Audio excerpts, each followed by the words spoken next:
Alors, chers collègues, chers étudiants, je vous souhaite une chaleureuse bienvenue. Je suis très touchée que vous soyez là parce que on a un grand concurrent aujourd'hui, puisque Roger Federer se voit délivrer un doctoris honoris causa, donc la concurrence était rude.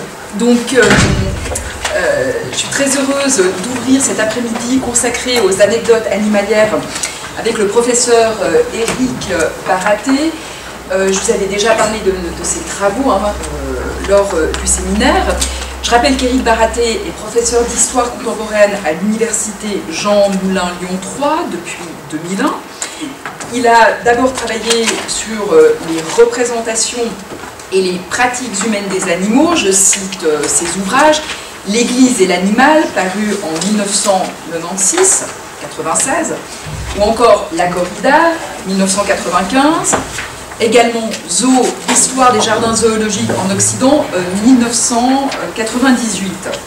Ils sont ensuite intéressés à la condition animale et l'homme créa l'animal, histoire d'une condition, c'est un ouvrage qui est paru en 2003. Également à la présence sociale des animaux, dans un ouvrage paru en 2008 intitulé « La société des animaux, de la révolution à la libération ». C'est un très beau livre que je fais circuler. Merci. Et puis, il travaille plus spécifiquement maintenant sur les vécus, les ressentis, les comportements des bêtes, de manière à bâtir une éthologie historique et une histoire éthologique, donc une véritable histoire animale. Je cite à cet égard Le point de vue animal, une autre version de l'histoire, paru au Seuil en 2001. Un autre ouvrage, Bêtes des tranchées, des vécus oubliés, c'est également un ouvrage qui vient de paraître en poche. Alors je le fais circuler, voilà, également. Et puis enfin, un très récent ouvrage absolument passionnant qui s'appelle Biographie animale, qui fait le pari en fait d'adopter un point de vue animal et non pas humain sur des interactions entre hommes et animaux. Et c'est un essai particulièrement intéressant parce que finalement il frôle avec pratiquer une écriture quasi littéraire en fait pour réussir à adopter ce point de vue animal. Et voilà, et je fais encore circuler ces deux ouvrages. Je signale encore, paru en 2015, Des bêtes et des dieux, les animaux dans les religions. Donc voilà, vous avez suivi le fil animal depuis fort longtemps. Alors aujourd'hui, vous allez nous parler de l'arrivée aux individus, dans la prolongation peut-être de votre ouvrage sur les biographies animales. Merci de votre présentation et de votre invitation à Bâle. C'est toujours agréable de venir rencontrer nos amis suisses. Alors, je vais vous parler effectivement, puisque la journée d'études est consacrée aux anecdotes, de la manière dont j'ai rencontré effectivement les anecdotes dans mon programme de recherche, et notamment lorsque j'ai voulu travailler sur les individus, après avoir travaillé sur les groupes. Donc j'avais mis ça, justement dans le point de vue animal, je travaillais sur les groupes, et j'ai voulu ensuite, dans la foulée, travailler sur des individus. Et là, on se retrouve avec une profusion d'anecdotes que pendant longtemps, on n'a pas su traiter, ou qu'on n'a pas voulu traiter, ou qu'on ne voyait pas comment traiter. Et finalement, on se rend compte, si on veut bien, qu'on peut en tirer des choses pour essayer de retrouver derrière des individus. Alors, cette idée d'arriver aux individus, elle est finalement, c'est quelque chose d'assez intéressant. Je vous en parle en deux mots. On a l'impression que c'est quelque chose de très récent. On a des philosophes qui, depuis une dizaine d'années, parlent de cela, des ethnologues, etc. Les éthologues aussi sont maintenant de plus en plus branchés sur les individus, notamment l'école hongroise d'éthologie canine, qui est la meilleure du monde, qui est absolument remarquable. Pour elle, l'espèce n'a plus un intérêt très fort, c'est l'individu qui devient le centre des démarches pour voir justement dans un individu, qu'est-ce qui appartient à l'espèce, qu'est-ce qui appartient au groupe, qu'est-ce qui appartient à l'individu, proprement dit. Et ce sont des partages que l'on ne peut pas faire si on reste au niveau de l'espèce. En fait, cette arrivée, elle est beaucoup plus ancienne, elle s'est faite très progressivement. Elle commence avec un genre littéraire qui date de la fin du XVIIIe siècle, ce sont les biographies d'animaux. Je vous ai mis là un exemple avec l'un des premiers, hein, d'une anglaise, je suis en train de perdre son prénom, enfin c'est Argus, son nom, Les aventures d'un âne, hein, ça date de la fin du XVIIIe siècle, et donc c'est inventé en Angleterre, mais très vite ensuite on voit le courant se développer en France, et puis durant le XIXe siècle ça va se répandre un peu dans toute l'Europe et aux États-Unis, et c'est devenu un genre absolument énorme. Il y a eu deux phases importantes, les années 1860-1920, et c'est de là que datent par exemple les Mémoires d'un âne de la comtesse de Ségur, ou côté anglais Black Beauty d'Anna Sewell, si des gens connaissent, ou alors côté italien les Mémoires d'un poussin d'Ida Baccini, qui a été un best-seller pour enfants. Tous les Italiens ont appris à lire dans les Mémoires d'un poussin jusqu'à la Seconde Guerre mondiale, hein. Ce sont des livres qui sont parus dans les années 1860.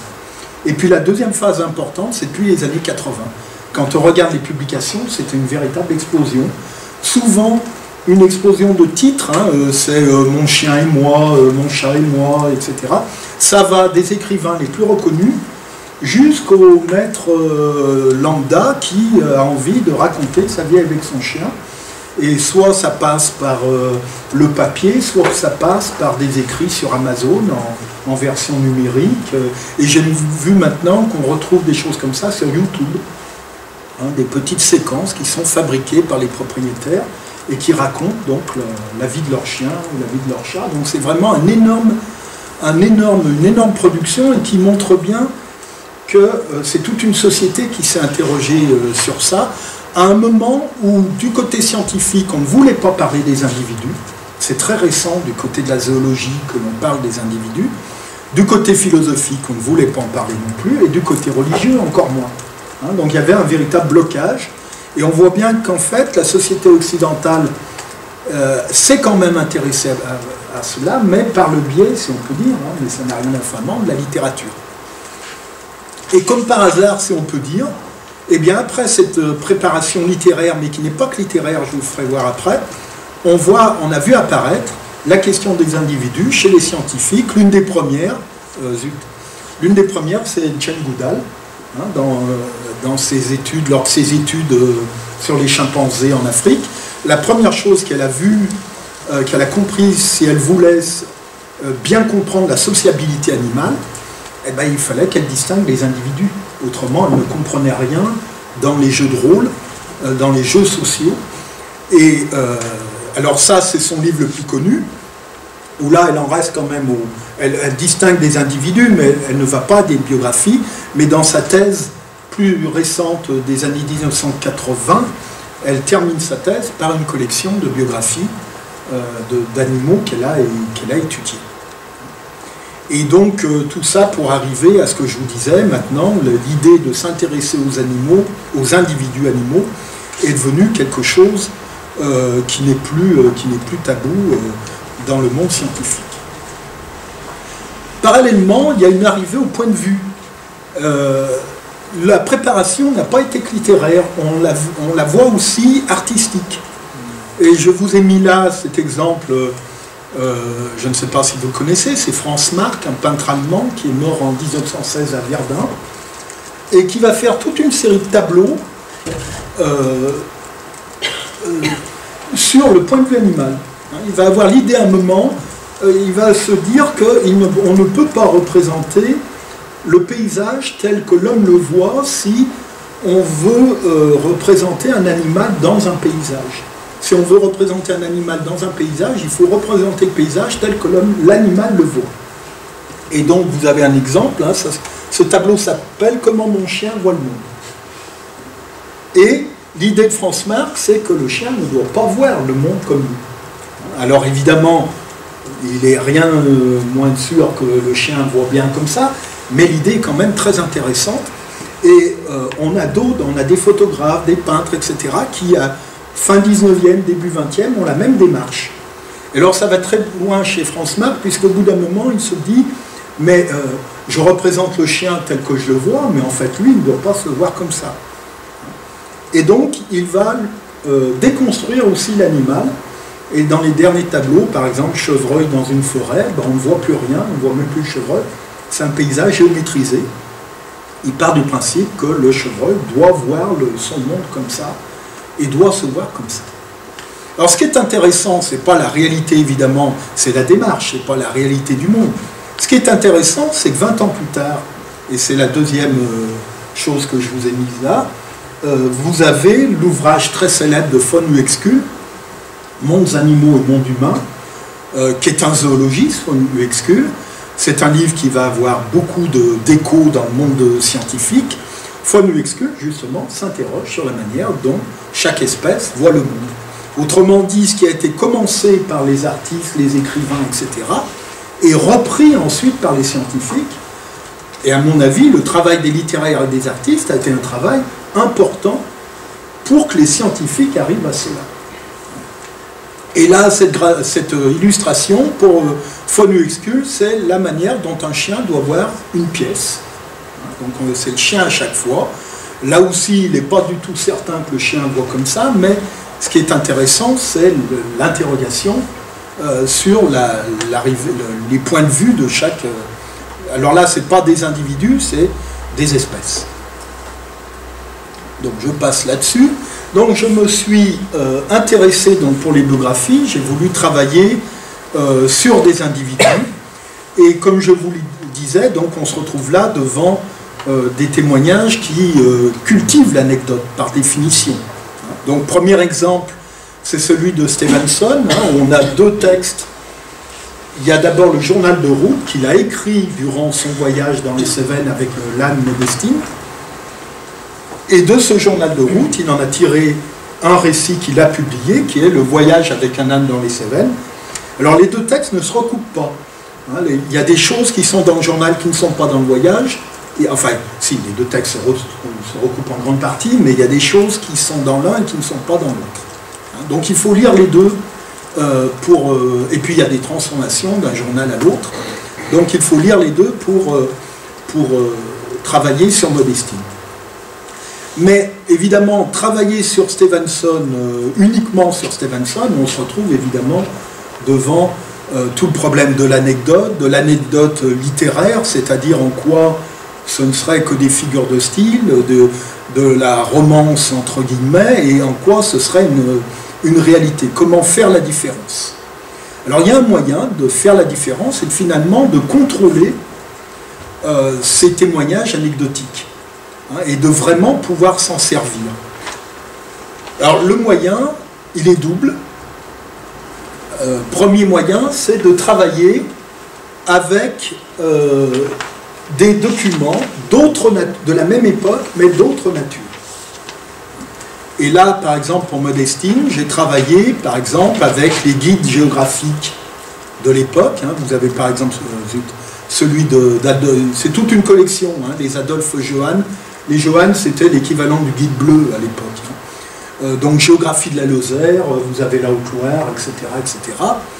Et évidemment, dans ces guides, on a beaucoup de renseignements, par exemple, sur la végétation, les cultures, sur les villages, la population, le nombre d'habitants, la répartition des gens, etc. Donc ça permet de contrôler ce que nous dit Stevenson, parce que Stevenson a beaucoup de descriptions des paysages, de l'environnement, s'il fait beau, s'il pleut, s'il vente, si on voit du monde, etc. Et puis on peut aller plus loin dans cette description-là, on peut la compléter, cette description, et donc voir, par exemple, établir ce que l'âne a pu ressentir ou percevoir durant son voyage. Donc lorsque tel jour il est à tel endroit, bien avec les guides, on sait qu'ils vont traverser tel type de forêt, tel type de lande, etc. Donc ça veut dire évidemment des odeurs particulières ou des vues particulières, une luminosité particulière. Je vous en parlerai, je vous donnerai un exemple après.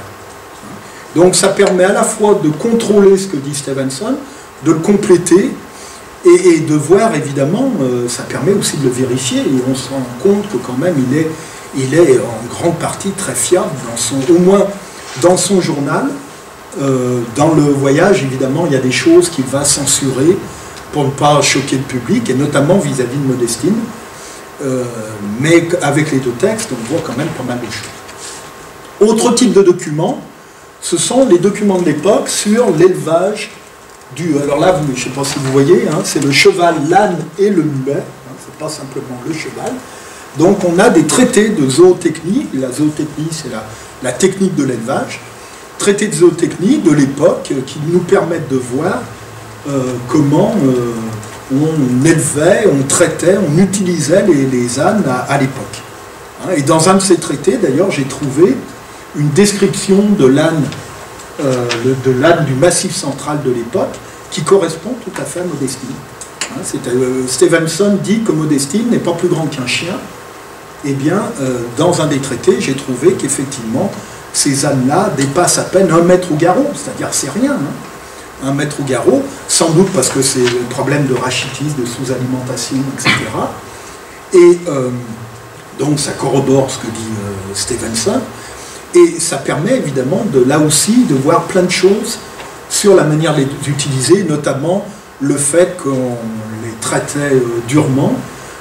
Eh bien, on trouve cela dans ces traités. Donc, ça permet aussi de contrôler les choses.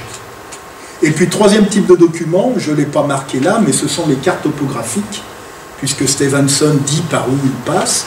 Donc, avec les cartes topographiques, ben, on peut contrôler, par exemple, les pentes des montées, des descentes, calculer le nombre de kilomètres, etc., etc. Et donc, se rendre compte de l'effort réel qu'a dû faire l'âne,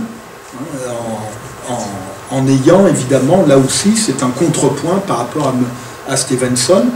Et on voit très bien qu'il y a des fois où il est conscient de l'effort qu'il demande, et puis il y a d'autres fois où il l'est moins, alors que l'épreuve est la même. Si on calcule en nombre de kilomètres et en dénivelé, c'est à peu près la même chose. Mais bon, il y a des fois où il a envie d'arriver, où il est content de marcher, d'autres fois il est fatigué comme l'âne, donc là il comprend un peu mieux l'âne lorsqu'il est fatigué, enfin bref. Donc ça permet évidemment de mettre, je dirais, l'anecdote en contexte, et ça permet de la sortir de son seul champ littéraire, si on peut dire, pour l'amener du côté de l'histoire. Deuxième exemple que je voulais mentionner, parce qu'alors là on est en plein dans la littérature, c'est le cas de Dumas. Hein, Dumas qui publie en 1860, j'ai oublié la date, ça doit être... la publication complète, je crois que c'est 67. Donc il publie Histoire de mes bêtes. Donc c'est un recueil de petits chapitres où il raconte ses animaux. Il en a eu beaucoup, et notamment il parle beaucoup de son chien Pritchard. Alors c'est un texte, je l'ai choisi parce que je suis parti de la constatation des spécialistes de Dumas, pour qui c'est l'un des textes les plus fidèles. Bien théâtralisé, mais quand même l'un des plus fidèles.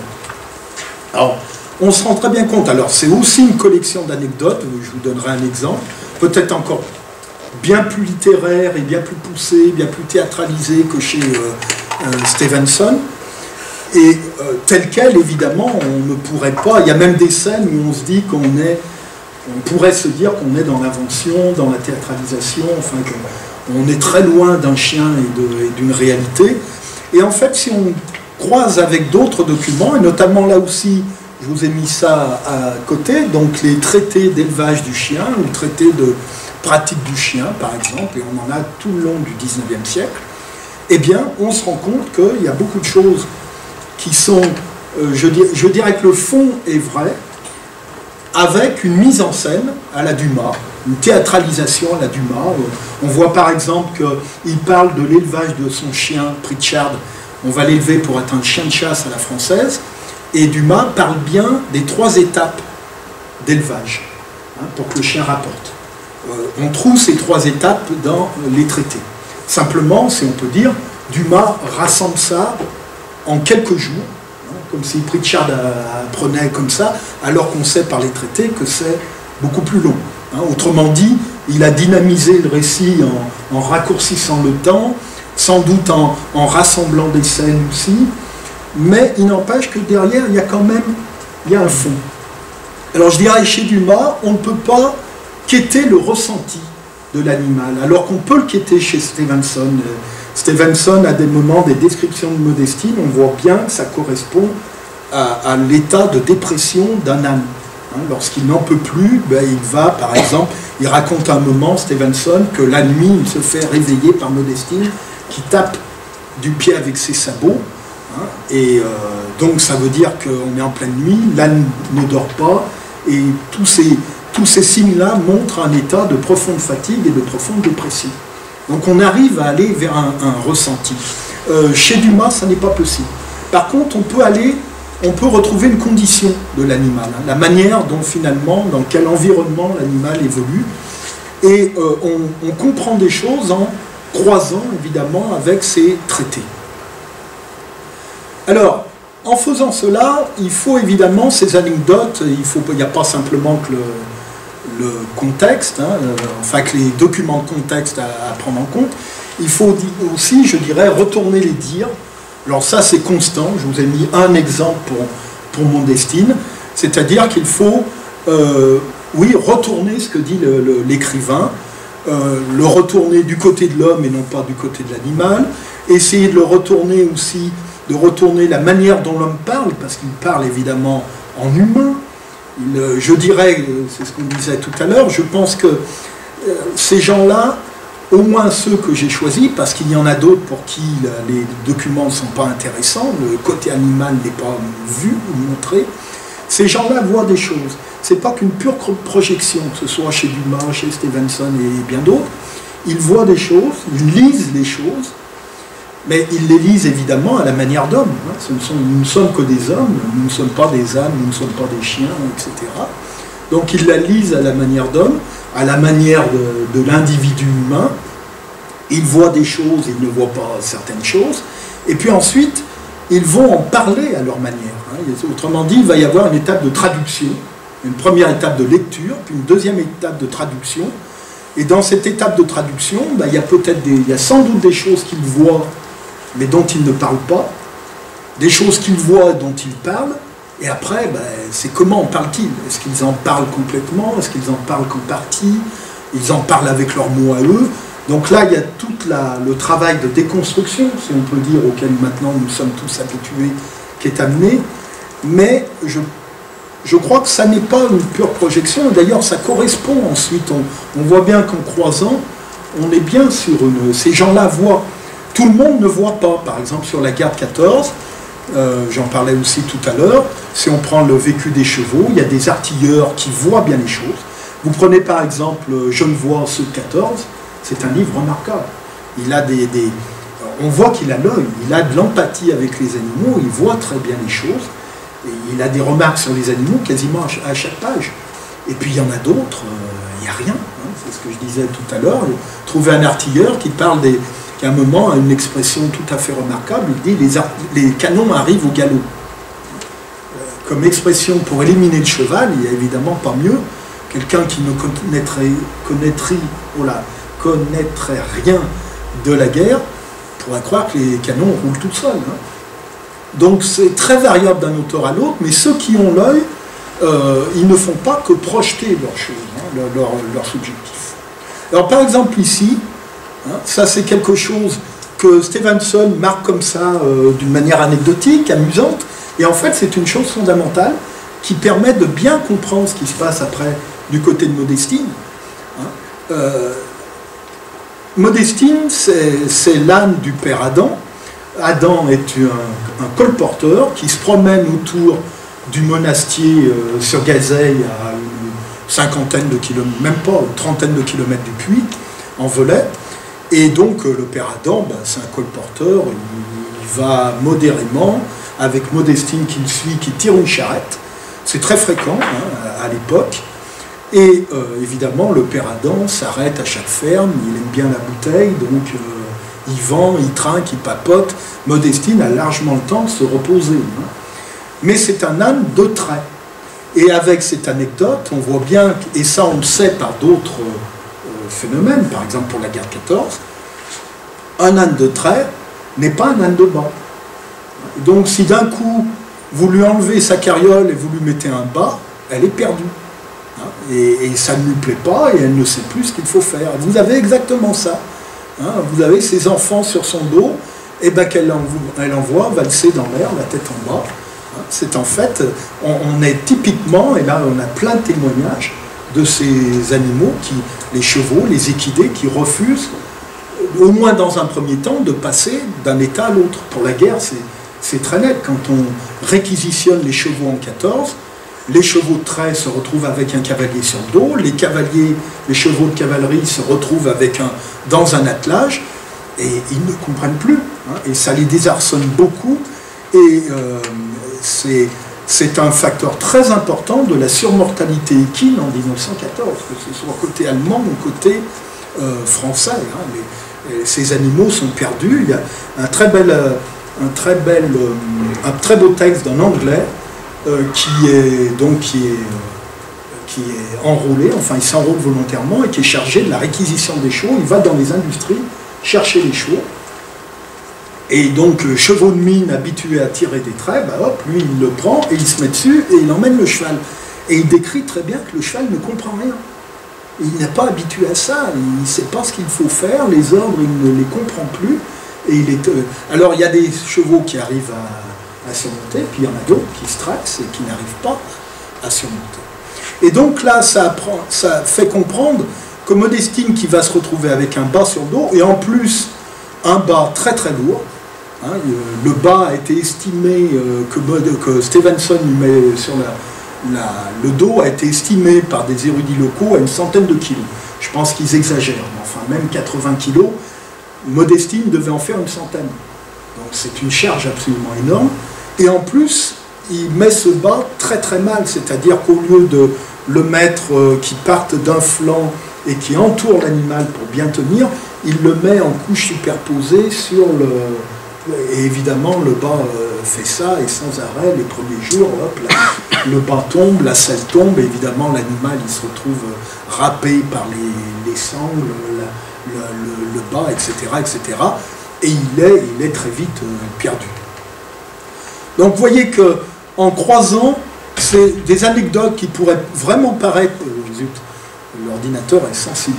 Des anecdotes qui pourraient vraiment paraître insignifiantes, au contraire, prennent une signification là fondamentale. Et on peut penser que le voyage dure 12 jours, quelque chose comme ça. Modestine a dû quand même mettre plusieurs jours à s'habituer à ce travail de bât. Donc évidemment, ce ne sont pas de bonnes conditions pour un âne, et en plus la manière de travailler de Stevenson rajoute là-dessus. Donc en retournant les dires, finalement, qu'est-ce qu'il faut faire? Il faut décentrer. Il faut décentrer la mesure. Alors je me suis amusé à reprendre ça, ça a été l'affiche du programme du colloque de Strasbourg, là, il y a une quinzaine de jours, les études animales sont bonnes à penser, j'ai trouvé que c'était très bon. Et donc c'est vraiment ça, il faut changer sa façon de lire. Et dans les anecdotes, eh bien, il faut retourner les anecdotes. Vous avez souvent des histoires, des anecdotes où on parle dans la phrase ou dans la page à 80% de l'homme et 10% de l'animal. Ben c'est ces 10%-là qu'il faut creuser. Et puis il faut, comme dans le cas de Modestine, il faut essayer de se demander qu'est-ce que ça veut dire pour l'animal qu'il se retrouve avec un bât et non plus avec un trait. Donc évidemment, ça veut dire d'aller plus loin. Alors ce décentrement, évidemment, c'est quelque chose de relativement difficile pour nous, parce que nous ne sommes que des hommes, en plus nous vivons dans un anthropocentrisme assuré et très fort intellectuellement, je reviendrai après là-dessus, depuis l'Antiquité grecque. Toute notre philosophie occidentale a porté cet anthropocentrisme, le christianisme aussi. Donc on a un peu tendance à tout lire à l'aune de l'homme, et là il faut évidemment se décentrer d'une manière très forte. Et ça n'est pas du tout, ça n'est pas évident. Ça n'est pas évident pour lire l'anecdote, ça n'est pas évident pour réfléchir à qu'est-ce qu'il y a derrière du côté de l'animal, c'est pas évident ensuite pour écrire. Alors, pas tellement pour les biographies, mais je me rappelle que pour le point de vue animal, j'ai lu refait 10 fois, 15 fois les mêmes phrases, parce que je me rendais compte que naturellement, je partais sur le point de vue humain. J'arrivais pas à retourner l'écriture, et donc il fallait réécrire, parce qu'évidemment, on ramène tout à soi. On ne peut guère faire autrement, de toute façon. Enfin, on peut lutter contre, mais la pente naturelle est celle-ci. Alors, pour décentrer, évidemment, il y a une condition importante, au moins pour nous, pour cette affaire en histoire, c'est de croiser avec des sciences qui nous parlent des animaux, hein, et notamment l'éthologie. Alors, je vous ai mis 2 exemples, l'un sur la girafe. Il y a peu d'études sur la girafe. Je vous ai mis des livres. Normalement, les scientifiques travaillent surtout par article, les éthologues, mais je vous ai mis des livres qui sont des synthèses. Anne Dag est la spécialiste mondiale de la girafe. Et puis, vous avez le livre de Miklosi. Je vous parlais tout à l'heure de l'école hongroise d'éthologie canine, qui est dirigée par Adam Miklosi. C'est une école absolument remarquable. Hein, c'est eux qui... oui, je crois que c'est cet été. Hein, et ils ont publié dans la revue Nature leur expérience sur un chien. Ils ont réussi à faire passer des chiens immobiles, des chiens lambda, hein, pas des chiens plus intelligents que les autres, immobiles, non endormis, dans des IRM. Pourtant, ça fait du bruit. Hein, et pour voir comment fonctionnait le cerveau. Donc, le chien avait appris à rester immobile, et puis on se met à lui parler. Et donc, ils ont vu, évidemment, on aurait pu s'en douter, mais on n'avait pas preuve, que eh bien, lorsqu'on leur parle gentiment, c'est telle zone du cerveau qui fonctionne, lorsqu'on leur parle brutalement, c'est une autre. Et puis, deuxième résultat, ces zones qui travaillent, ce sont les mêmes que celles des hommes lorsqu'ils sont dans les mêmes conditions de brutalité ou de confiance. Donc, c'est une école absolument remarquable, et évidemment, on apprend beaucoup de choses. Alors, il n'y a pas simplement l'éthologie, il y a aussi la physiologie, qui est très importante. Par exemple, pour le taureau Islero, c'est plus ce qui se passe physiologiquement dans l'animal durant ces 15 minutes de corrida qui est important. Hein. Il y a aussi tout ce qui est neurosciences, et puis la génétique aussi, où il va falloir s'y mettre. Les études commencent à arriver. Alors, évidemment, j'ai marqué croiser et non pas contrôler, parce que les éthologues actuels ne connaissent que les animaux actuels. Et ça, c'est un peu leur petit défaut. Alors, les éthologues hongrois commencent à comprendre, mais beaucoup d'éthologues croient que lorsqu'ils regardent un chien actuel, ils regardent le chien, alors qu'en fait, ils ne regardent qu'un chien occidental de la fin du XXe siècle ou du début du XXIe siècle, et qui n'ont rien à voir avec les chiens qu'on avait il y a un siècle ou il y a 2 siècles. Et donc, ils savent des choses sur les chiens actuels, et donc il y a des choses qu'ils ne savent pas sur les chiens d'autrefois, et inversement, il y a des choses que les éthologues actuels comprennent et que les gens de l'époque ne comprenaient pas. On verra un exemple avec Stevenson, justement, hein, d'incompréhension que maintenant on arrive à comprendre, et donc c'est intéressant de comprendre les incompréhensions derrière les anecdotes, justement. Alors, ça veut dire aussi que cette éthologie, il faut la prendre avec des pincettes, et en fait, il y a un croisement qui peut être profitable aux deux, c'est-à-dire que nous, on peut apporter des choses aux éthologues en leur disant, mais attention, les chiens occidentaux du 19e siècle ne se comportaient pas comme nos chiens, nous, et eux, évidemment, ils nous apportent des choses et qui nous permettent justement de comprendre des points, on va le voir. Alors, le croisement est d'autant plus intéressant que certains éthologues commencent à s'intéresser aux anecdotes. Alors, pourquoi ils s'y intéressent? Tout simplement parce que vous savez qu'on a découvert que les premières découvertes, ça a été les outils des chimpanzés, ça a été aussi la grande découverte, celle des macaques japonais, hein, lorsqu'on a vu en direct une petite femelle macaque japonais apprendre à tremper sa patate douce dans l'eau, puis ensuite dans l'eau salée, donc trouvant ça plus propre et ensuite sans doute meilleur au goût, et comment petit à petit elle a diffusé son invention socialement. Et maintenant, vous avez des groupes de macaques japonais qui trempent leurs pommes de terre, leurs patates douces dans l'eau, et d'autres qui ne le font pas. Donc on a vu la création d'une tradition culinaire, si on veut, en direct.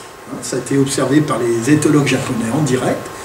Et évidemment, à partir de là, on a découvert plein d'inventions animales. La dernière que j'ai entendue, je ne le savais pas, les crocodiles utilisent des branches comme outil. Ils se mettent les branches sur le nez pour pouvoir s'approcher de leur proie sans trop se faire voir. Mais comme ça, pour que la proie croie que c'est simplement un branchage qui se promène sur nous. Donc on en découvre de plus en plus. Et alors, ce qui devient intéressant, c'est l'inventeur. Et maintenant, vous avez des éthologues qui sont spécialisés dans la réflexion sur les inventeurs. D'où vient-il? Comment invente-t-il? Comment fait-il passer son invention? Pourquoi elle ne marche pas et pourquoi elle marche? Et alors, il y a un livre, je le dis toujours parce que moi ça me fait toujours rire, mais il y a dans un livre de synthèse de 2010 qui s'appelle L'esprit des chimpanzés, qui est en anglais, il y a un article sur la diffusion de l'invention et comment socialement ça se diffuse. Et c'est très drôle, enfin, bon, ne soyez pas choqués, mais je trouve que c'est l'université dans toute sa splendeur, la recherche universitaire dans toute sa splendeur, la manière dont ça se diffuse ou ça ne se diffuse pas en fonction de la position sociale du chimpanzé ou de la position universitaire de la personne. Et donc ça devient extrêmement intéressant, et donc l'anecdote devient intéressante pour les éthologues. Et là, je vous ai mis, vous voyez peut-être pas bien, je vous ai mis donc cet article, c'est le premier article qui est paru en 2007. Je ne sais pas si je peux agrandir, mais ça n'a pas l'air. Donc 2007, c'est un article de réflexion méthodologique sur l'utilisation de l'anecdote. Et c'est très intéressant parce qu'il propose comment faire en sorte... L'anecdote en éthologie est très décriée. Alors, elle était très en vigueur à l'époque de Darwin, et elle a été refusée à partir des années 1920 par les behavioristes au profit de l'expérience en laboratoire. Vous savez, les rats que l'on fait passer à qui on demande d'appuyer sur tel endroit, qui passent dans tel tunnel, etc. etc. Donc, l'anecdote a été très très décriée comme étant non scientifique, etc., etc.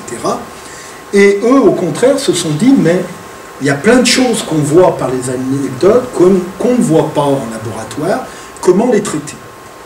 Et ce qui est intéressant, c'est que leur méthode est à peu près celle des historiens. Alors qu'ils n'en ont pas, on voit bien en lisant leur article, ils ne sont pas allés voir les historiens Et donc, qu'est-ce qu'ils font? Ils rassemblent sur un thème, ils rassemblent le maximum d'anecdotes, ils les croisent, comme je viens de vous en parler, ils les croisent avec d'autres données, ils éliminent ce qui leur paraît, s'il n'y a pas de recoupement, s'il n'y a pas de confirmation, ils éliminent. Si c'est vraiment recoupé, si ça tient la route, ils en tiennent compte, etc. C'est exactement ce qu'on fait.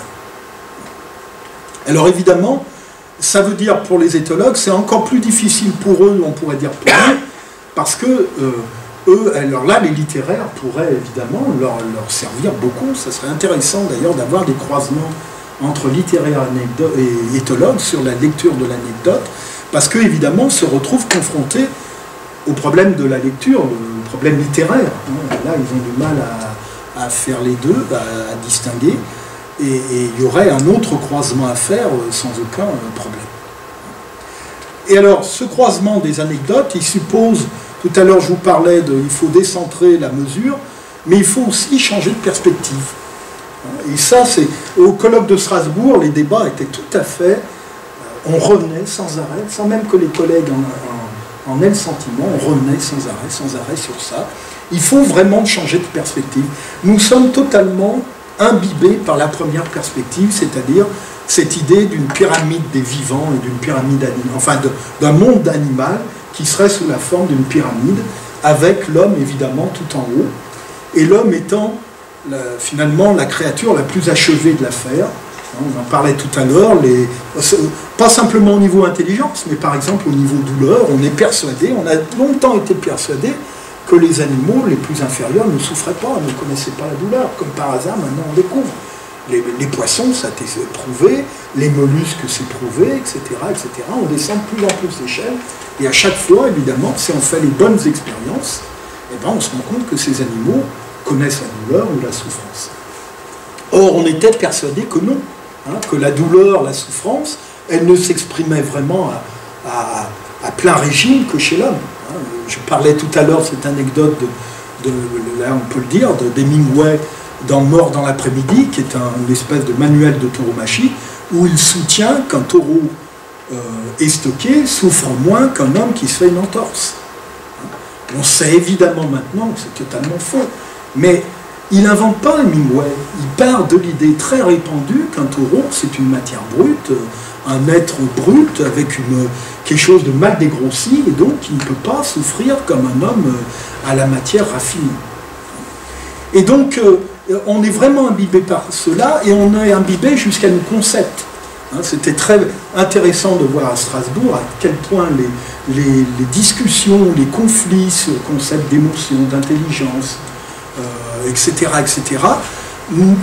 étaient fondés en fait là-dessus, parce que les collègues avaient une définition humaine de l'intelligence, ou une définition humaine de la souffrance, ou humaine de l'émotion. Et donc, évidemment, si on part avec des définitions humaines, hein, si l'intelligence se définit à l'aune de l'humanité, est-ce que les autres animaux sont intelligents? Ben non, ça va de soi. Hein, vous avez un très beau Cossage de 1952 qui s'appelle La psychologie animale, fait par un philosophe. Première partie du Cossage, donnons une définition très précise des critères, intelligence, émotion, etc.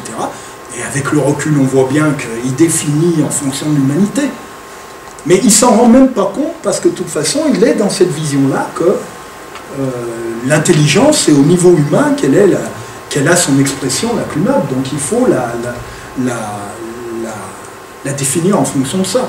Et puis deuxième partie de son Cossage, est-ce que les autres animaux, est-ce que les animaux ont ces critères-là? Ben évidemment, il répond non. On peut se demander à quoi ça sert de faire un Cossage. La réponse, elle était certaine dès le départ. Hein. Et donc, en fait, il faut vraiment changer de perspective et passer à une perspective arborescente. Hein, j'ai tiré ça, c'est le schéma que l'on trouve sur le site de l'École Normale Sup de Lyon, hein, Normale Sup Sciences.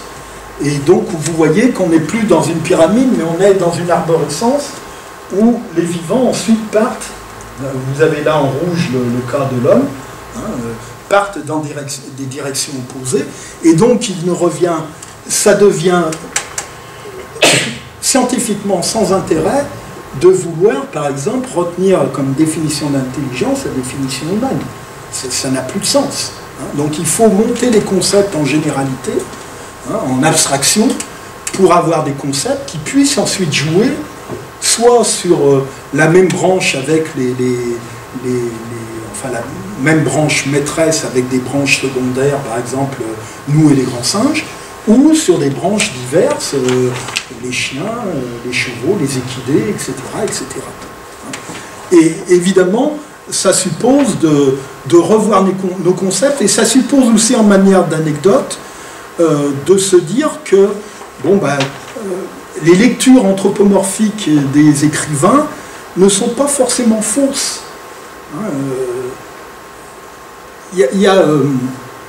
J'étais à Genève il y a quelque temps, il y avait un collègue moderniste qui à un moment intervient en disant, à propos d'un vétérinaire qui a un témoignage sur les vaches, et à un moment ce vétérinaire dit que les vaches ont les yeux tristes.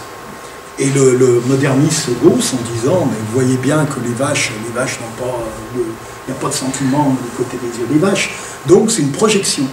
Je n'ai pas osé lui dire, si, on sait maintenant qu'il y a toute une série d'animaux, dont les mammifères, qui savent faire passer des choses. C'est-à-dire que les yeux témoignent de l'état intérieur. Après, nous les lisons à notre manière, mais on ne les lit pas à partir de rien. Il y a bien un témoignage animal.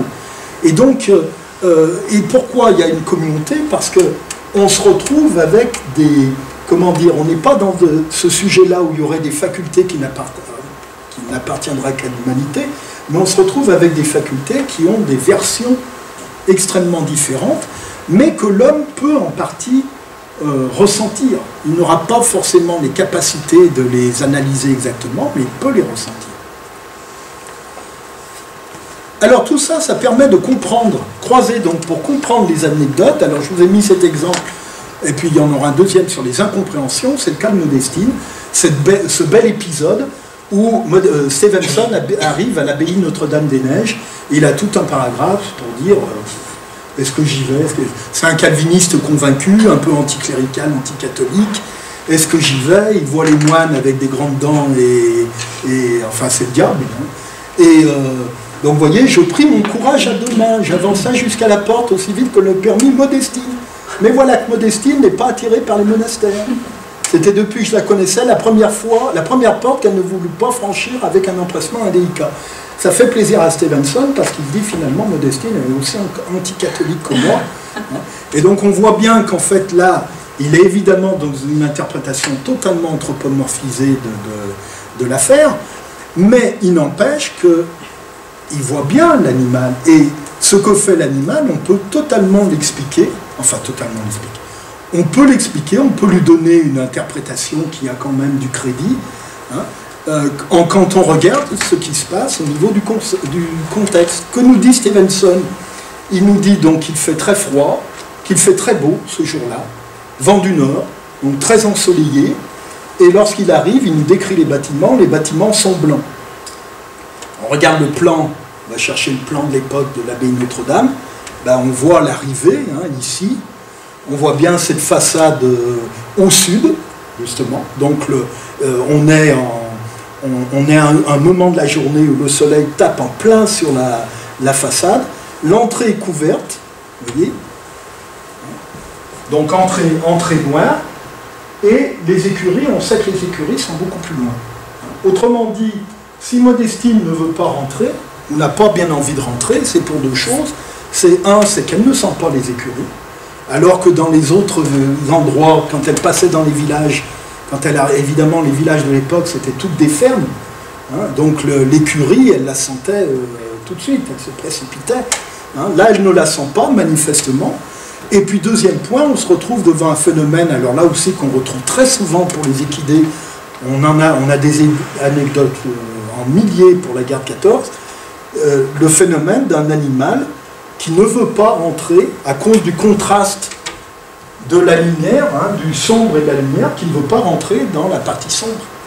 Hein, parce que sa vue, on sait par la physiologie que la vue de l'animal n'a pas une capacité d'accommodation assez rapide. Autrement dit, pour lui, le contraste entre la façade blanche et cette entrée noire, il ne voit pas ce qu'il y a derrière, au fond de l'entrée. C'est un obstacle. Autrement dit, pourquoi l'emmener dans un obstacle, hein? En 14, on a la même chose avec les chevaux réquisitionnés. Ils ne veulent pas monter dans les wagons. Et les soldats ne comprennent pas pourquoi. Donc quand on ne sait pas pourquoi un cheval ne veut pas rentrer dans un wagon, qu'est-ce qu'on fait? On le traite de bête. Et puis après, on le tape. Hein, on emploie la violence. Maintenant, on sait expliquer le pourquoi ils ne veulent pas rentrer dans les wagons. C'est à cause de cette différence de luminosité. On l'a vu, nous, lorsqu'on conduit, par exemple, en fin de journée, et que d'un coup, on passe d'une zone très ensoleillée à une zone noire sur la route, une zone très sombre, eh bien, on n'a pas le temps de s'accommoder au niveau de la vision, on a l'impression qu'on rentre dans un mur. Qu'est-ce qu'on fait très souvent? On freine. Hein, c'est exactement ce que fait Modestine. Donc, vous voyez, ce qui est intéressant là, c'est qu'on a bien une réalité mal interprétée par Stevenson. Mais ce qui est intéressant, c'est de voir justement, hein, entre la réalité, comment interprète Stevenson, ce que vit Modestine, et comment, là, il ne la comprend pas, mais il y a d'autres moments où il la comprend. Et donc, comment dire, un lien entre un animal et un homme, il y a des moments où, entre hommes, c'est évidemment la même chose, il y a des moments où on se comprend, des moments où on ne se comprend pas. Eh bien, c'est exactement le cas ici. Vous me direz, hein, si je dépasse, hein, vous surveillez, je vous charge de surveiller. Deuxième exemple d'incompréhension qui vient de Pritchard, hein, je vous parlais de Dumas. Alors ça, c'est remarquable. J'ai mis des... Alors, Pritchard est un braque écossais qui a été... Alors là, il faut aller voir dans les manuels de zootechnie et les manuels de chasse comment on apprend aux chiens anglais ou écossais à chasser en Angleterre ou en Écosse. On leur apprend à chasser dans de très grands parcs. Et donc le chien doit aller très au loin chercher une proie. Quand il la prend, il la trouve, il la bloque, et lorsque le maître lève la main, le chien doit se coucher, l'animal en profite pour s'enfuir, et c'est à ce moment-là que le maître, mais qui peut être loin, hein, le chasseur va tirer sur le gibier. En France, c'est pas du tout ça. On n'est pas dans des parcs privés, on est à la campagne avec des paysans sourcilleux, des terres très morcelées, etc., etc. En France, on chasse de près pour éviter justement que les chiens détruisent les récoltes, saccagent chez les autres, etc. Donc le chien doit zigzaguer devant le fusil. C'est pas du tout ce que fait Pritchard quand il arrive et quand on le met à la chasse. Lui, il s'en va. Hein, alors là, Dumas et son garde-chasse qui est là ne comprennent absolument pas. Et alors le clou de l'affaire, c'est que comme Pritchard ne veut pas chasser, que fait le garde? Il lève la main avec son fouet. Que fait Pritchard? Il se couche. Il a appris à se coucher. Alors là, on le représente couché comme ça. C'est évidemment faux. Dumas ne dit pas qu'il se couche comme ça. Mais alors évidemment, les hommes, qu'est-ce qu'il est bête ce chien? Il ne comprend rien, ou il est mauvaise volonté. Alors, il fait ce qu'on lui a appris, tout bêtement. Simplement. Et alors le mieux, c'est qu'ensuite, lorsqu'il bloque, c'est la deuxième figure, lorsqu'il bloque des proies, il s'immobilise, hein, vous voyez là, c'est la posture typique du braque, la queue bien droite, une patte relevée, etc. Il s'immobilise, il est totalement immobile. Alors là, ça frappe beaucoup les Dumas et son ami et puis le garde-chasse. Et alors, eux s'arrêtent et puis ils attendent, ils regardent combien de temps peut tenir le chien. Alors qu'en fait, le chien, lui, il attend qu'une chose, c'est qu'on lui lève la main pour qu'il se couche. Et alors Dumas, à un moment, même de temps en temps, il nous regardait avec son œil moutarde. Bah oui, il se demande bien ce qu'ils attendent. Et eux, de leur côté, à un moment, le garde-chasse fait même un concours, il attend, et il calcule combien de minutes Pritchard va-t-il pouvoir tenir. On est dans l'incompréhension totale, et jusqu'au moment où, en fait, c'est le lapin qui, revenu de sa frayeur, ne voyant plus bouger le chien, eh bien, se met à se détaler. Et ça s'arrête comme ça. Mais on est vraiment dans la totale incompréhension. Mais on voit bien que là, on a des anecdotes qu'on pourrait dire anecdotiques au sens où ça n'apporte rien, mais au contraire, qui sont extrêmement intéressantes. Autre exemple d'anecdote, il n'y a pas que la littérature, il y a aussi les photos, il y a aussi les films. J'ai mis 2 photos tirées d'un film pris par un naturaliste américain qui avait un chimpanzé dans sa famille, le chimpanzé Méchi, et Raven a tourné ce film d'une 40aine de minutes. C'est un film de propagande pour montrer que Méchi était le bon chimpanzé de famille. Alors vous voyez, elle a effectivement appris à faire du vélo, elle mange, elle attend. Mais ce qui est très intéressant, c'est que c'est un film de propagande, donc il dit des choses, il n'en dit pas d'autres, évidemment. Il ne dit pas que Méchi vit les 3/4 du temps à la cave dans une cage. Hein, il la montre en famille avec tout le monde, dans le lit, alors qu'elle ne va jamais dans le lit, etc. Mais ce qui est intéressant, c'est que le film montre quand même les expressions des enfants, les expressions de Méchi. Et derrière l'anecdote, par exemple, du repas, on voit très bien par exemple, les incertitudes du garçon. Alors, on le sait encore mieux parce que le fils, Harry, a fait un témoignage dans les années 90, que vous trouvez sur Internet, en disant qu'il a très mal vécu cette expérience Méchi. Et lorsqu'on le sait, et il en a beaucoup voulu à son père, lorsqu'on le sait, on le voit dans le film.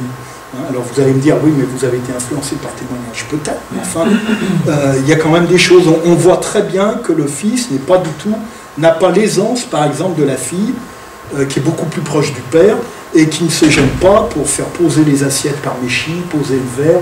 Elle lui commande vraiment.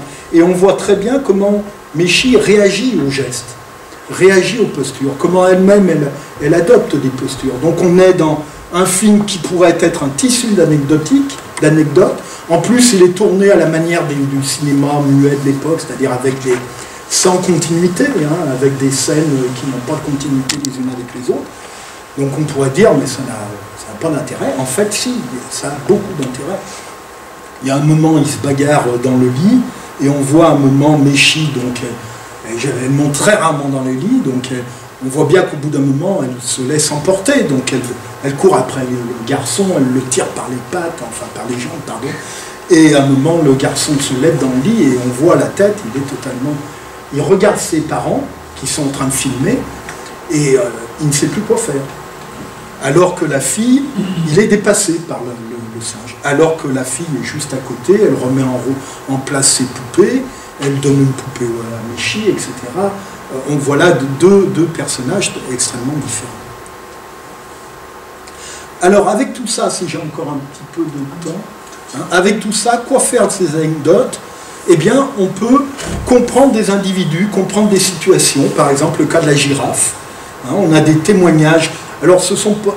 Si, on pourrait dire que ce sont des anecdotes, des témoignages de naturalistes. À Marseille, l'autre, Étienne Geoffroy Saint-Hilaire, qui va chercher la girafe à Marseille, puis la ramène à pied à Paris. Eh bien, évidemment, c'est une collection d'anecdotes, mais quand on confronte avec l'éthologie, etc., on voit qu'il y a des choses. Et on voit très bien, par exemple, l'adaptation en dents de scie de cette girafe, qui est effrayée à son arrivée à Marseille, puis qui s'habitue, puis à nouveau stressée quand elle commence à partir sur les chemins, qu'elle arrive à Aix, où tout le monde monte au premier étage et se met à hurler, à crier lorsqu'elle passe. Et évidemment, elle est totalement stressée, et on voit bien là aussi les incompréhensions, puisque même Geoffroy Saint-Hilaire, qui la voit assez bien quand même, à un moment dit, mais elle se tient majestueusement calme. Et c'est avec cette idée qu'ils vont la promener dans les villes, encore plus que ce qu'il ne faudrait. Mais majestueusement calme, c'est en fait la position qu'elle a, tête très comme ça, cou très droit, la tête comme ça, c'est en réalité la position, quand on lit l'éthologie, c'est la position de vigilance et la position de danger des girafes. C'est lorsqu'elles ont peur d'une attaque, elles se tiennent comme ça pour voir le plus haut possible et être attentives. Donc elle n'est pas du tout majestueusement calme, elle est dans une situation totalement inverse. Et donc elle a comme ça des phases d'adaptation, stress, et puis on peut voir aussi, là aussi, ce qui pourrait paraître complètement anecdotique, il y a eu beaucoup de travaux d'historiens sur cette aventure de la girafe, mais qui n'ont jamais vu le côté animal, et qui n'ont jamais vu, par exemple, le rôle très important de ces vaches, qui vont servir de tampon émotionnel. Si elle tient, si elle ne meurt pas, c'est en grande partie grâce à elle. C'est le seul tableau réaliste de ce voyage. On est là, au nord de Beaune, lorsqu'on commence à monter dans le Morvan. C'est un peintre de l'époque qui se précipite et qui vient faire le croquis et le tableau. Tout le reste, on est loin de la réalité. Là, on est vraiment dans une... Il y a des erreurs. Les cornacs ne sont pas noirs, ils sont égyptiens. Donc ils ne sont pas noirs, mais tout Africain est noir à l'époque. Bon, mais on voit quand même le rôle de ces vaches qui, finalement, vont la guider. Et on sait qu'en nature, il y a notamment du côté des femelles, il y a une vie en communauté instable et en communauté avec d'autres espèces très importantes et qui font qu'elle va tenir. Bon, autre exemple, on peut comprendre donc le voyage de Modestine le long de ces 12 jours et comprendre à quel point elle est très stressée lors de ce voyage. D'ailleurs, à la fin, le palefrenier qui l'examine conclut à 2 mois de repos. Ça montre pour 10 jours de voyage, 12 jours de voyage. Et Stevenson, pour ne pas avouer cela, transforme dans les voyages d'un âne dans les Cévennes, voyage avec un âne dans les Cévennes, il transforme les 2 mois en 2 jours. Évidemment, et puis il diminue le nombre de coups de trick qu'il a donné, parce que ça pourrait choquer, déjà à l'époque, ça aurait pu choquer les Anglais. Autre exemple, on peut, à travers une série de photos, donc retracer la corrida d'Islero, ou alors retracer par les textes, par les photos, voir ce qu'a pu être la vie de consul aux zoos de Manchester, et surtout voir à quel point il se crée un degré de liberté dans ce zoo, finalement en collaborant avec les hommes. Il accepte d'être habillé, il accepte de prendre le thé tous les jours devant le public, etc. etc. On vient voir un singe humanisé parce qu'on est persuadé qu'on va pouvoir humaniser les singes.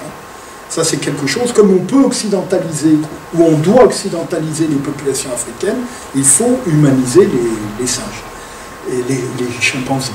Et donc, on voit bien comment ils se procurent un degré de liberté, et ça aussi, si on prend les témoignages, ce sont des tissus d'anecdotes, mais si on les croise, eh bien on se rend compte qu'on est bien devant une réalité chimpanzéenne, si on peut dire, une chimpanzéité, et qui nous montre bien ce que cet animal a vécu, a senti.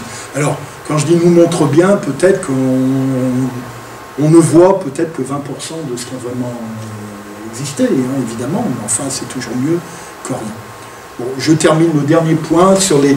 On peut aussi réfléchir sur la question d'époque animale, de génération animale, hein, en montrant à partir d'individus, toujours avec des témoignages qu'on pourrait dire littéraires, anecdotiques, etc., de gens qui ne sont pas des zoologues.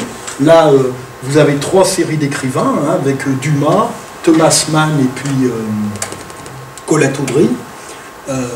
Donc, avec des témoignages littéraires, on peut en tirer des choses et voir que l'environnement change et que les capacités des chiens changent et que leur comportement change aussi. Voilà, je vous remercie. J'ai dû dépasser, hein, je pense. Un petit peu. Merci beaucoup.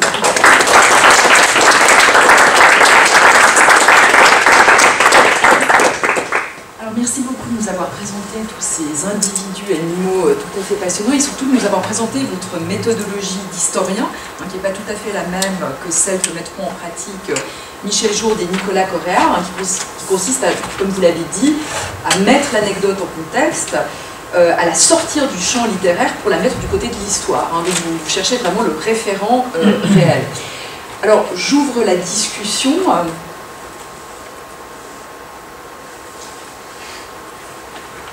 Nicolas ? Merci. Juste une question assez précise sur l'histoire du genre de la biographie animale, puisque vous avez commencé par situer votre propre travail finalement dans l'histoire de ce genre. Est-ce qu'il y a des vétérinaires qui écrivent ou qui ont écrit des biographies animales? Non. Non, parce que les vétérinaires sont dans le courant zoologiste jusqu'à peu, c'est-à-dire qu'il n'y a que l'espèce qui compte. C'est intéressant à savoir, même leur rapport, je trouve, en tant que soignant, à l'empathie, à la distanciation. Les vétérinaires sont durs. Hein.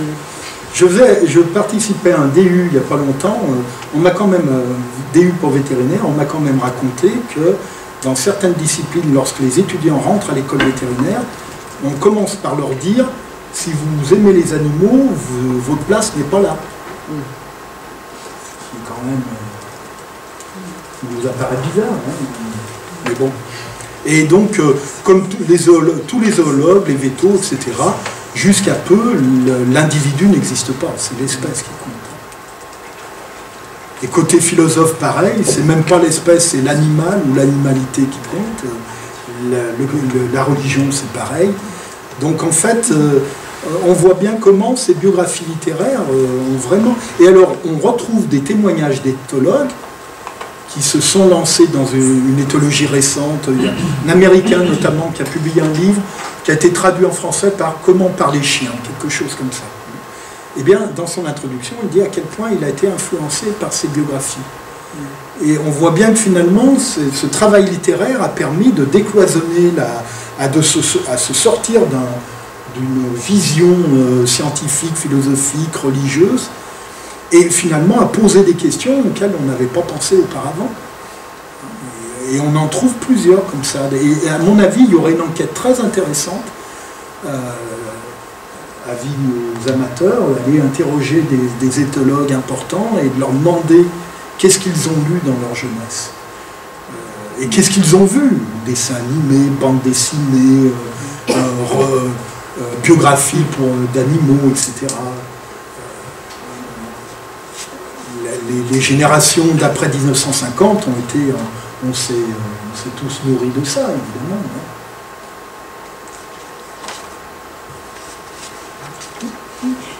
Donc si dans les anecdotes que vous avez relayées et commentées, les individus animaux sont presque tous des femelles, alors est-ce qu'il y a une... Est-ce que c'est un hasard? Oh non, là, parce que Icero est un mâle, les chiens, il n'y a que Douchka qui est une femelle, Consul est un mâle, oui, il y a un cheval, c'est un mâle. Il y avait la macaque, il y avait... Oui, il n'y a que Méchi, Modestine, Méchi et la girafe. Et Douchka. Et la macaque japonaise. Ah non, alors j'en parle pas dans le livre. Hein.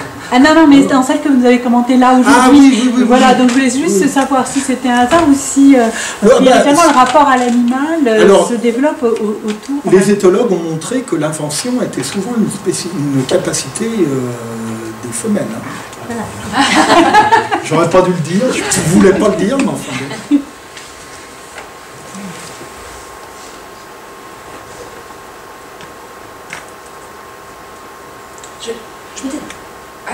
Non, vas-y. Non.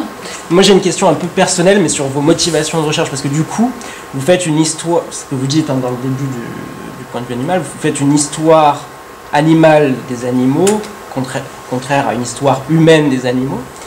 Et du coup, comment vous gérez le fait que les sujets sur lesquels vous travaillez ne peuvent pas vous lire? Alors est-ce que du coup vous avez une perspective militante vis-à-vis des hommes Mais l'historien qui fait une histoire des paysans du Moyen-Âge, les paysans du Moyen-Âge ne peuvent pas le lire. C'est vrai. Et alors, là où je comprends votre question, c'est finalement comment, en homme, parler des animaux, de leur vécu, etc., alors que nous ne sommes que des hommes. C'est peut-être ça que vous vouliez dire aussi. Hein. Mais le biais, je pensais l'autre fois à une historienne qui vient de sortir un livre sur la femme dans l'Antiquité grecque. Et elle commence son livre en disant le plus dur finalement pour travailler sur les femmes dans l'Antiquité grecque, c'est que tous les documents sont écrits par des hommes. Et finalement, on est dans le même... Alors, c'est plus difficile parce qu'il y a la rupture d'espèces, mais on est dans le même dilemme. Hein. On est devant des documents humains qu'il faut essayer de traverser, entre guillemets, pour atteindre un vécu animal. On n'en atteint qu'une partie parce qu'ils n'ont pas tout vu, ils n'ont pas tout dit, etc. Mais finalement, c'est un peu le lot de tous les historiens. Les paysans du Moyen-Âge, aucun paysan n'a écrit au Moyen-Âge. Les premiers témoignages de paysans, ça date de la fin 18e. Et bon, ça ne nous a pas empêché d'aller chercher des documents écrits par des membres d'autres classes sociales, des notaires, des huissiers, des juges, etc. Alors c'est plus dur parce qu'évidemment il y a la rupture d'espèces, mais c'est pas finalement nouveau pour nous en tant que... Oui, mais à la limite on peut se dire que celui qui écrit une histoire des paysans du 19e ou peu importe, il y a quand même... C'est un homme. Oui, mais il y a l'hypothèse aussi qu'il va dire quelque chose pour d'autres hommes et dont on puisse, si ce n'est tirer des conséquences, enfin au moins y réfléchir. Oui, bah là, non, effectivement, il n'y a pas de retour sur le... Il n'y a pas de retour sur le témoin, en plus ils sont morts, donc là c'est le problème des historiens. Mais du coup, est-ce que vous attendez un retour de la part de vos lecteurs? Non, moi le retour, le but au départ, il est vraiment scientifique. Alors, évidemment, je me suis intéressé aux animaux parce que je m'intéresse en tant qu'humain aux animaux. Hein. Mais j'ai longtemps travaillé sur le côté humain des animaux, et au bout d'un moment, je me suis dit, mais enfin, c'est bien beau, mais on ne parle que des hommes. Vous avez le très beau livre de Michel Pastoureau, L'ours, qui a intitulé L'ours, et vous le lisez, et à la fin, vous savez tout sur la manière dont les hommes ont vu l'ours en Occident, vous ne savez rien sur les ours. Or, je suis certain que la manière dont les hommes voient les ours est en partie, pas en tout, mais en partie déterminée par la manière dont les ours se comportent et dont les relations peuvent se mettre en place. Et il faudrait au moins établir ça. Or, finalement, on travaille sur l'histoire des relations des hommes et des animaux et on ne parle que des hommes. L'affaire est totalement biaisée, quoi.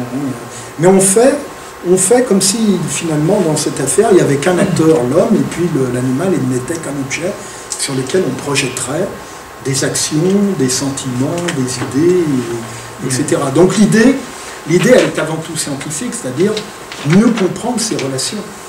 Et les exemples montrent bien que si on fait les chevaux de mine, c'est la même chose. Si on ne comprend pas ce qui se passe du côté animal, on ne comprend pas la relation. Et on va mal comprendre ce qui se passe du côté de l'homme. Donc il y a ça. Et puis il y a une deuxième idée, alors là, ça rejoint peut-être ce à quoi vous pensez. Ça permet évidemment de montrer que ces individus ou ces groupes ont des capacités qu'on a longtemps liées. Et donc ça permet, effectivement, si on veut de les revaloriser, ou ça peut montrer que ce sont quand même des acteurs intéressants. Voilà, si c'est... Et juste dernière question. Et si vous vous mettez du point de vue du littéraire que nous sommes, ou de l'historien de la littérature, si on la définit d'une façon minimale comme une pratique humaine, pour le coup, là, parce que vous inscrivez aussi dans une redéfinition de l'histoire, qui est une définition qui prend en compte le climat, voilà, etc. Si on se mettait dans la position, point de vue du littéraire, à votre avis, à quoi sert d'adopter le point de vue animal à mon avis, ça serait très intéressant. Parce que justement, je suis persuadé par exemple qu'un Dumas, un Thomas Mann, dans sa nouvelle Maître et Chien, etc., sa manière d'écrire et le contenu de l'écriture est en partie, pas totalement, mais en partie déterminé par le chien, par sa relation au chien. On ne peut pas faire justement comme si ça n'était qu'une projection littéraire sur un objet qui serait le chien.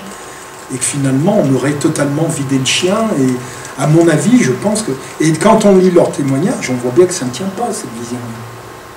Et qu'en fait, leur littérature est nourrie par la réalité du chien. Alors après, selon les individus, ça varie. Vous avez par exemple, je pense à Marie Bonaparte. Elle a écrit une biographie de son chien, je ne sais plus comment s'appelle son chien. Je me demande si c'est pas Autopsie. Je me suis précipité sur cette biographie en disant, tiens, ça va être fondamental, on va essayer de comprendre son chien. Et déception totale, elle ne parle que d'elle. Le chien ne sert qu'à se psychanalyser. Mais il y en a d'autres qui, au contraire, un Thomas Mann à l'œil pour son chien.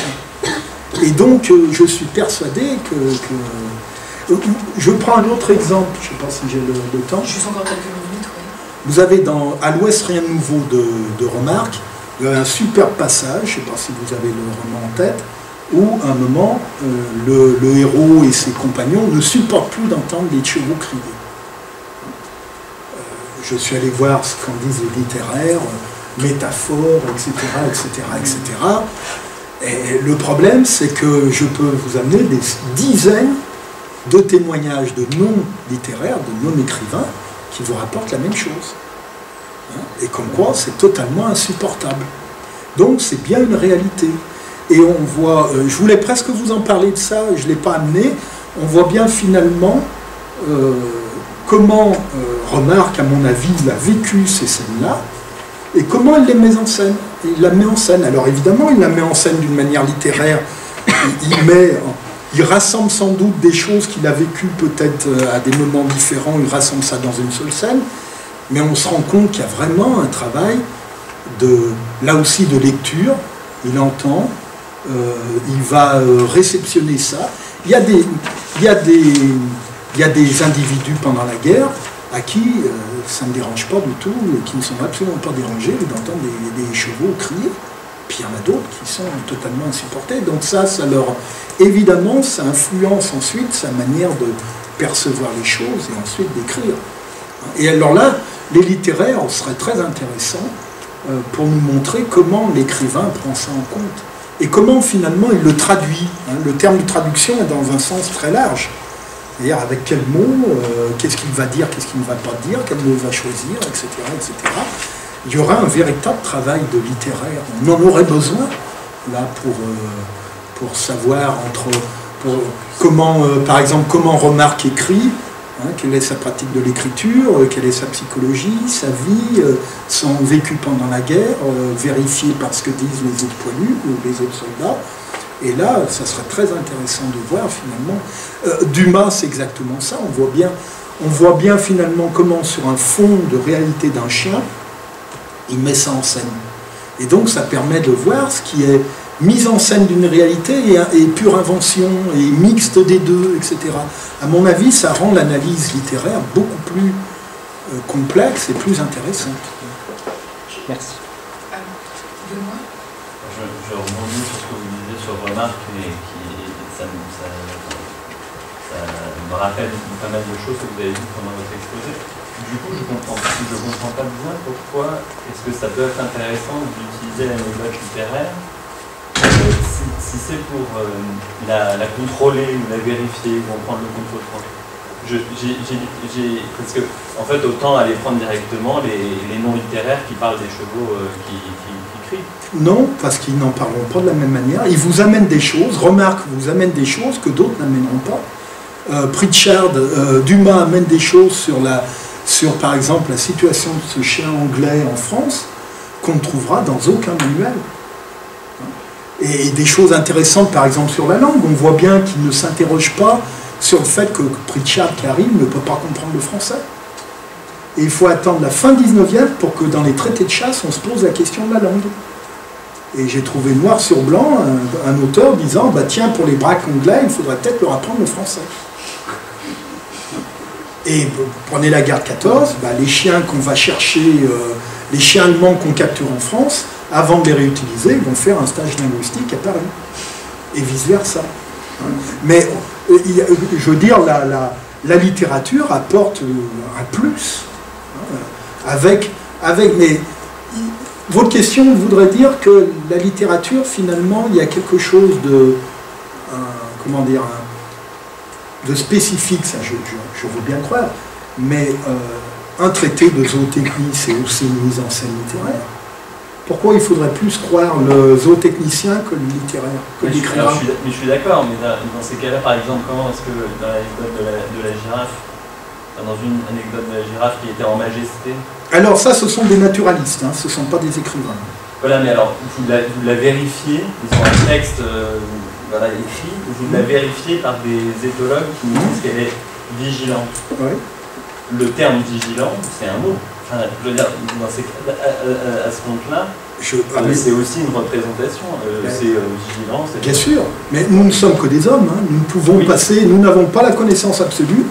Donc que ce soit des éthologues ou des écrivains, etc., nous ne faisons passer nos choses que par un vocabulaire. Là, je suis d'accord avec vous, bien sûr. Hein. Oui, on peut, à ce moment-là, on pourrait effectivement se... Mais je ne dis pas que l'éthologie est la référence absolue. Hein, c'est pour ça que je dis croisé. Non, mais c'était le statut de la vérification. Voilà, c'est pas une vérification. Alors le mot n'est pas bon. C'est pas une vérification, c'est plutôt... ça me donne une idée. Sans doute, si les éthologues pensent... alors, elle emploie le mot de vigilance, mais là aussi, c'est pas forcément totalement d'anthropomorphisme. C'est, dans ce que je vous ai montré, c'est vigilance, dans sa définition, montée en généralité. C'est-à-dire, évidemment, si on met dans vigilance la définition humaine, on pourrait dire, mais pourquoi cet éthologue emploie le terme de vigilance? Elle fait de l'anthropomorphisme. Non, à ce moment-là, elle prend le terme de vigilance ou d'émotion en termes adaptés aux girafes. Et donc, le terme de vigilance va avoir une acception pour les hommes, une autre pour les chiens, une autre pour les girafes, etc., etc. Mais on parlera de vigilance. Comme on parle de respiration, hein, j'ai assisté il y a quelques années à un colloque sur l'animalité, on a eu un brave philosophe qui est venu nous expliquer la différence entre les animaux et les plantes. Il nous a dit, en s'appuyant sur un philosophe du 19e, la différence c'est que les animaux respirent. Et première question d'un biologiste, mais écoutez, les plantes respirent. Simplement, évidemment, maintenant on a tous monté la définition de respiration en généralité, en abstraction, et du coup, ça ne nous gêne pas de dire que les plantes respirent. Parce que la respiration, pour nous, on ne l'apprend plus dans la seule définition humaine. Ben, c'est la même chose pour vigilance, émotion, intelligence, etc., etc. Où il faudrait faire la même chose. Juste une toute dernière question, Hugues. C'est une question un peu littéraire cette fois-ci. Par rapport à votre emploi du mot anecdote. Parce qu'en réalité, aucun des exemples que vous nous avez donnés sont des anecdotes, ce ne sont pas des recueils d'anecdotes. Non. C'est-à-dire qu'on a affaire à des textes Effectivement. dans lesquels le passage narratif fait partie d'un récit plus long, d'un ensemble plus large. Et souvent, un certain nombre d'anecdotes animales vont rentrer, par exemple, on pense au débat post-cartésien sur la souffrance de l'animal, etc., pour dire, regardez cette anecdote, c'est bien la preuve que l'animal souffre ou ne souffre pas, etc. Ici, on est dans des éléments narratifs. Donc, d'une certaine façon, contextualiser aussi les passages que vous choisissez pour les traiter en anecdote en fait. Et je ne sais pas, je n'ai pas forcément d'éléments pour rebondir là-dessus, mais je pense que vous en êtes conscient. Non, alors, oui, j'en suis conscient, mais parce qu'on ne parle pas de la même définition de l'anecdote.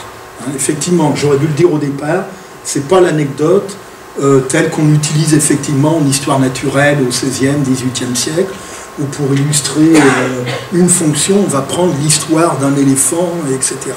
Hein. Là, ce sont des anecdotes, pour moi, dans le sens où cette littérature-là a toujours été regardée comme anecdotique par les gens qui travaillent sur les animaux. D'accord, donc au sens de secondaire. Voilà.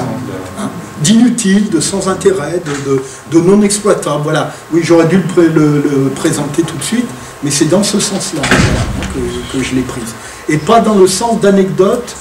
Effectivement, la différence, c'est que là, l'animal, entre guillemets, est reconstitué. On a bien un animal qu'on voit du début à la fin, contrairement aux anecdotes d'histoire moderne, où finalement les animaux sont découpés en tranches, et puis on met un comportement à tel endroit, un autre comportement à tel endroit, effectivement.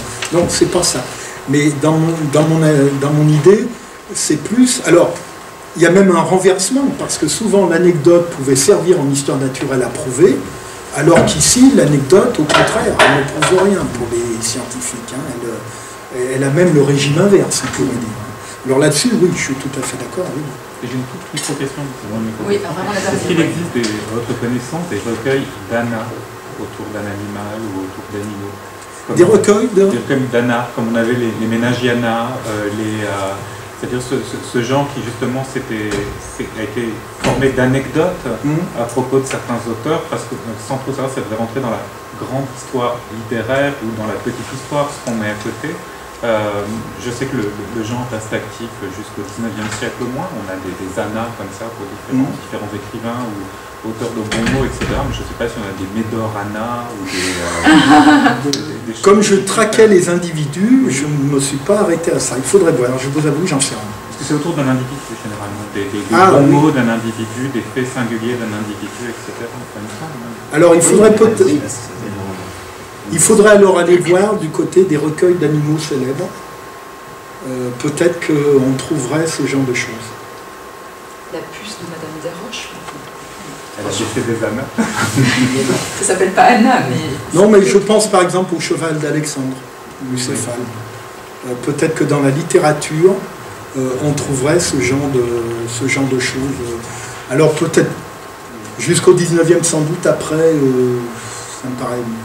Il me semble par les recueils d'animaux célèbres, c'est peut-être là que vous trouveriez le plus facilement. Merci infiniment.